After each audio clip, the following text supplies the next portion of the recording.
এটা মাথায় রাখবেন। তৃণমূলকে শেষ করা অত সহজ নয়। যারা ভাবছেন মমতা ব্যানার্জিকে রোজ গালাগালি দিয়ে, অভিষেককে গালাগালি দিয়ে, চন্দ্রিমাকে গালাগালি দিয়ে, তৃণমূলকে গালাগালি দিয়ে এবং স্ক্রোল করে তারা পার পেয়ে যাবেন, তারা সোশ্যাল নেটওয়ার্কে মহাশূন্যে পৌঁছে যাবেন। মমতা ব্যানার্জির ডিম ভাত এবারেই শেষ, এবারে শেষ। মমতা ব্যানার্জির ডিম ভাত এবারেই শেষ, এবারে শেষ। মমতা বন্দ্যোপাধ্যায়ের ডিম ভাত এবারেই শেষ বলছেন শুভেন্দু অধিকারী।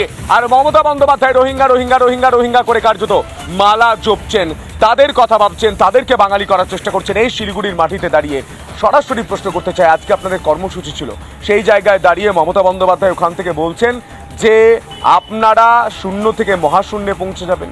আপনারা বলছেন যে এবারে মমতা বন্দ্যোপাধ্যায়ের ডিম ভাত শেষ এবারের মতো।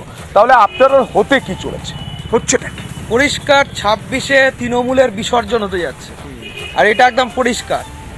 ডিম ভাতের উৎসব করে লোক জড়ো করেছেন, মহাশূন্যে তৃণমূল পৌঁছে যাবে। 2026-এ একদম কোট অ্যান্ড কোট তৃণমূলের বিসর্জন হবে। পশ্চিমবাংলার মানুষ একদম নিশ্চিত করে নিয়েছে যে তারা 2026-এর নির্বাচনে তৃণমূলকে এই রাজ্য থেকে বিসর্জন দিয়েই ছাড়বে।